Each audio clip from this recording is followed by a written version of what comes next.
जो ज्ञान था उस ज्ञान से मुझे लोगों के बारे में पता चला कि असल में गुरु होते कैसे हैं, गुरु का ज्ञान कैसा होना चाहिए।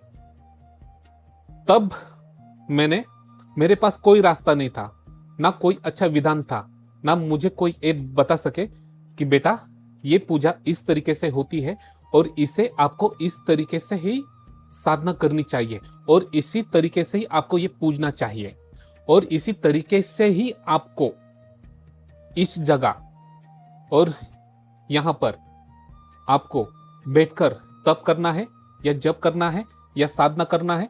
किसी ने बताया नहीं, किसी ने नहीं बताया। गया, परंतु उन लोगों का कहना अलग ही था, क्योंकि मुझे शक्तियां नहीं चाहिए थी कि मुझे ये शक्तियां वो शक्ति, मुझे वो शक्ति की जरूरत नहीं थी, क्योंकि मुझे बचपन में मुझे जो दिखता था, मुझ में जो महसूस करता था, जो भी चीज मैं देखता था, वो सब काल्पनिक जैसा लगेगा आपको मैं बताऊंगा तो, परंतु वो अलग चीजें होती थी। और वो चीजें क्या होती थी मैं आपको उसी प्रूफ के साथ आपको मैं बाद में बताऊंगा, परंतु मैं आपको कुछ ज्ञान बताऊंगा जो आपको समझ में आ जाए और आप सतर्क हो जाए और आपको यहां वहां किसी तीर्थ क्षेत्र में ना भटकते हुए आपको क्या करना चाहिए और आप किस मार्ग पर हो, आपको किस तरीके से खुद को जानना है, वो आपको सही रास्ता मिलेगा, वो मैं आपको बताना चाहूंगा। तो मेरे पास सब जितने भी जमा पूंजी थी सब मैंने खर्च कर दिया पूरा, अनगिनत जगह घूम घूम कर, अनगिनत गुरु जनों के पास जाकर, ठीक है। तो फिर वहां मैं फिर भी मायूस रहा कि मुझे जो शक्तियां दिखती है, मुझे जो कुछ घटता है, अलग अलग घटनाएं मेरे साथ होती हैं, वो किसी को क्यों नहीं पता चल रहा, और मैं उन लोगों के पास जाने के बाद वो मुझे अलग ही बता रहे हैं। तो मैंने ये सब छोड़ दिया। तो फिर मुझे एक बात समझ में आई, तो मैंने सोचा कि गौतम बुद्ध, उनको ज्ञान कहां प्राप्त हुआ? पेड़ के नीचे, ठीक है। वशिष्ठ ऋषि मुनि, उनको भी कहां प्राप्त हुआ? वहीं पर हुआ, ठीक है। अत्रि ऋषि मुनि, उनको भी प्राप्त कैसे हुआ? वैसे ही हुआ। ऐसे अनगिनत ऋषि मुनि है और अनगिनत सिद्ध संत है, सब है, वो हुआ। और ये सब प्रेरणा कहां से मिली, कैसे मिली, किस वजह से मिली, वो भी मैं आपको बताऊंगा, ठीक है। तो मैंने ये सब देखा कि मनुष्य में सिद्धवान कौन कौन है, कौन कौन तपस्वी है।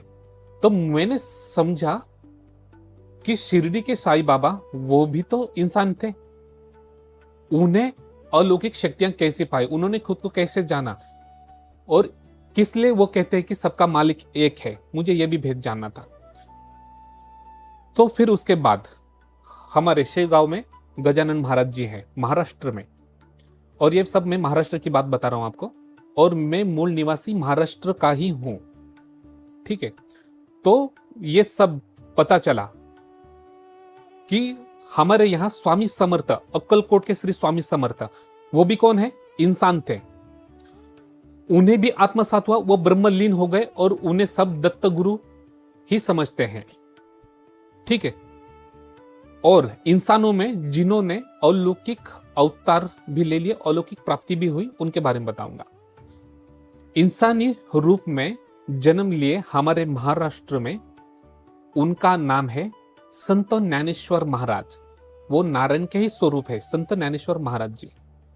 उनका संघर्ष काल जीवन देखा, उनका संघर्ष काल जीवन देखा, और उस समय में, उस संघर्ष काल में उन्होंने खुद ब्राह्मण के कुल में उन्होंने जन्म लेकर ही, साधारण मनुष्य के कुल में उन्होंने जन्म, उनके जीव आत्मा जो था वो नारायण था, और उन्होंने मनुष्य कुल में जन्म लिया, वो भी ब्राह्मण कुल में।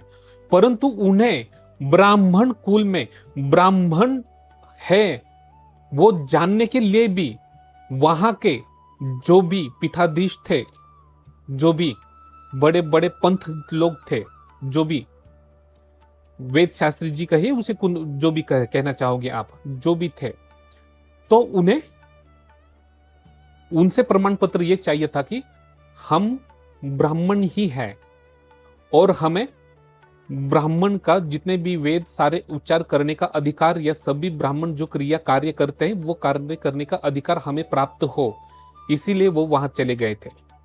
तो उन्हें भी इतना संघर्ष करना पड़ा, और उन्होंने मात्र 14 वर्ष के आयु तक उन्होंने खुद को जाना और खुद को प्राप्त भी कर लिया, और उन्होंने एक ग्रंथ भी लिख लिया। तो उस ग्रंथ का नाम है हरिपाठ। वो इसलिए बनाया कि हर किसी को परपंच, यानी हर किसी को अपने कर्तव्य अनुसार कर्तव्य करके, कर्तव्य निभा के, जिस परिवार माहौल में आप पले बड़े, उनके प्रति जो भी कर्तव्य वो सब करने के बाद आप परमार्थ कर सके, खुद को जान सके। ये सब उनका जो है वो प्रैक्टिकली ज्ञान है।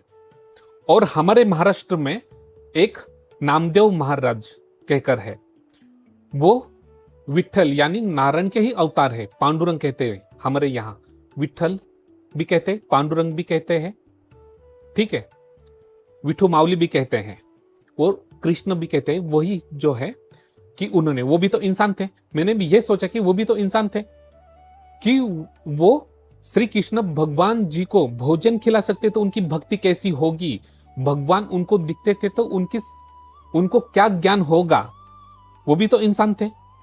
मैंने ये सोचा। फिर उसके बाद ये सोचा कि जो हमारे यहां महाराष्ट्र में जगत गुरु कहकर भी उन्हें संबोधित करते हैं, उन्हें कहते हैं संत तुकाराम महाराज जी।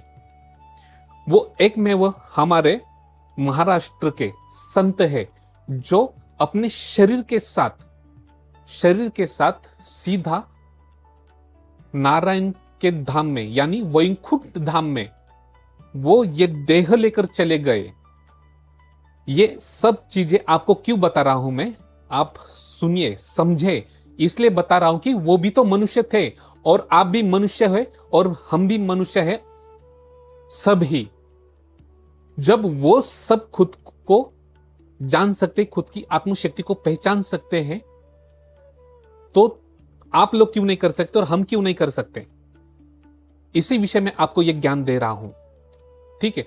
तो फिर उसके बाद संत ज्ञानेश्वर महाराज जी, उनके बाद नामदेव महाराज जी, उनके बाद श्री संत तुकाराम महाराज जी, उनके बाद श्री संत चोखा मेला,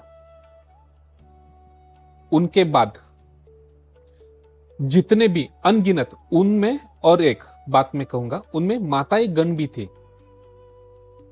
एक माता ऐसी थी कि श्री कृष्ण भगवान खुद उनके जो भी कार्य, जो काम होते थे वो काम करने आते थे, उन्हें कहते संत जनाबाई, वो कार्य करने आते थे। और उन्होंने अनगिनत भक्ति में स्तुतियां लिखी हुई है उन्होंने, अनगिनत, ठीक है। वो भी तो मनुष्य ही थे। और मैं आपको बात बताना चाहूंगा कि ऐसे अनगिनत देहधारी पुरुष है हमारे महाराष्ट्र में भी नहीं, पूरे भारतवर्ष में ऐसे ऐसे महंत होकर गए हैं कि उन्होंने खुद को आत्मसात किया है, मतलब जिनको आत्मसात हुआ है, जिन्होंने खुद के शरीर के भीतर ही ईश्वर को देखा, वो सब इंसान थे। तो आप कौन हो? आप भी तो इंसान हो, मैं भी तो इंसान हूं। तो यही मेरे एक दिमाग में चल रहा था, उन सबको प्राप्त हुआ तो मुझे क्यों नहीं हो रहा? फिर उस वक्त मुझे समझ में आया, जब तक मैं ध्यान धारणा नहीं करूंगा तब तक मुझे कुछ पता नहीं चलेगा। तब मैंने ऐसा किया कि अभी मनुष्य को तो मैंने गुरु बनाने के लिए अनगिनत गुरु के पास में चले गए, मैं तो चला गया अनगिनत गुरु जी के पास, परंतु मुझे जो ज्ञान चाहिए था, मुझे मेरा भेद चाहिए था, मैं कौन हूं यह जानना था, परंतु ऐसा कोई भी नहीं था। फिर उसके बाद मैंने सोचा, एक पेड़ है, उस पेड़ का नाम है, हमारे यहां उसे महाराष्ट्र में, मराठी में उसे आपटे का पेड़ भी कहते हैं, उसे सोने का पेड़ भी कहते हैं। दशहरे में उन्हें पूजा भी जाता है, परंतु उनकी एक मूर्ख मतलब बात मैं कहूंगा कि उन्हें दशहरे में उनको पूजा जाता है, उस पेड़ को दशहरे में पूजा जाता है। ठीक है, तो उस पेड़ के नीचे मैं वहां पर बैठा, परंतु मैं उस स्थिति में बैठा कि उन्हीं पेड़ को मैंने गुरु माना। मैंने बोला कि आप ही गुरु हो। ठीक है, और हमारे महाराष्ट्र में उस पेड़ को कहते हैं, आपटे का पेड़ भी कहते हैं। आदिवासी जो विभाग है वहां पर उसे सिद्ध वृक्ष का पेड़ भी कहते हैं, और उसे सोने का वृक्ष भी कहते हैं। आपके वहां उसे क्या कहते होंगे मुझे पता नहीं, परंतु अगर कभी योग आएगा तो मैं आपको वो पेड़ भी दिखा दूंगा।